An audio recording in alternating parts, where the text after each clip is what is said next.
मुंबईच्या महापौर पदावरून आमच्यात कुठलाही वाद नाही. फडणवीस दाओसवरून आल्यानंतर चर्चा होईल. मतांची प्रतारणा करून कुठलाही वेगळा निर्णय घेणार नाही.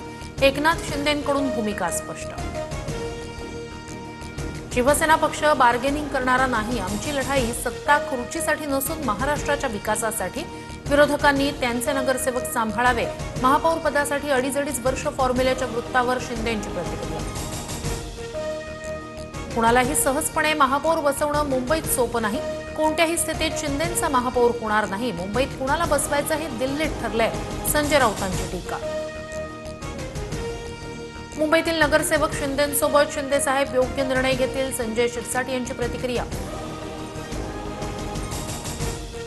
शिंदेंचे शिवसेनेचे 29 नगरसेवक 52 तासांपासून वांद्र्यातील हॉटेल ताजलँड एंडमध्ये मुक्कामी. नगरसेवकांना मार्गदर्शन केलं. गटनेता निवडीनंतर सर्वजण आपापल्या प्रभागात जातील. शिंदेंची माहिती. पुढील आदेशाची वाट पाहतोय. ताजलँड एंडमधील नगरसेविका अंजली नाईक यांची TV9ला प्रतिक्रिया. शिवसेना घाबरणारी पार्टी नाही. ठाकरेंनी त्यांचे नगरसेवक सांभाळावे. एकनाथ शिंदेंचा सूचक इशारा. तर शिंदेंकडून भाजपचे नगरसेवक फोडण्याचा प्रयत्न. राऊतांचा आरोप.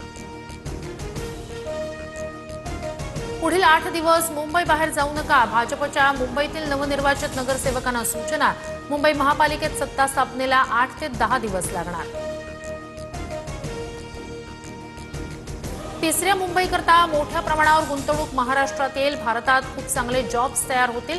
दाओसमधून मुख्यमंत्री फडणवीसांचं भाष्य. नितीन नबीन यांची भाजपच्या अध्यक्षपदावर बिनविरोध निवड.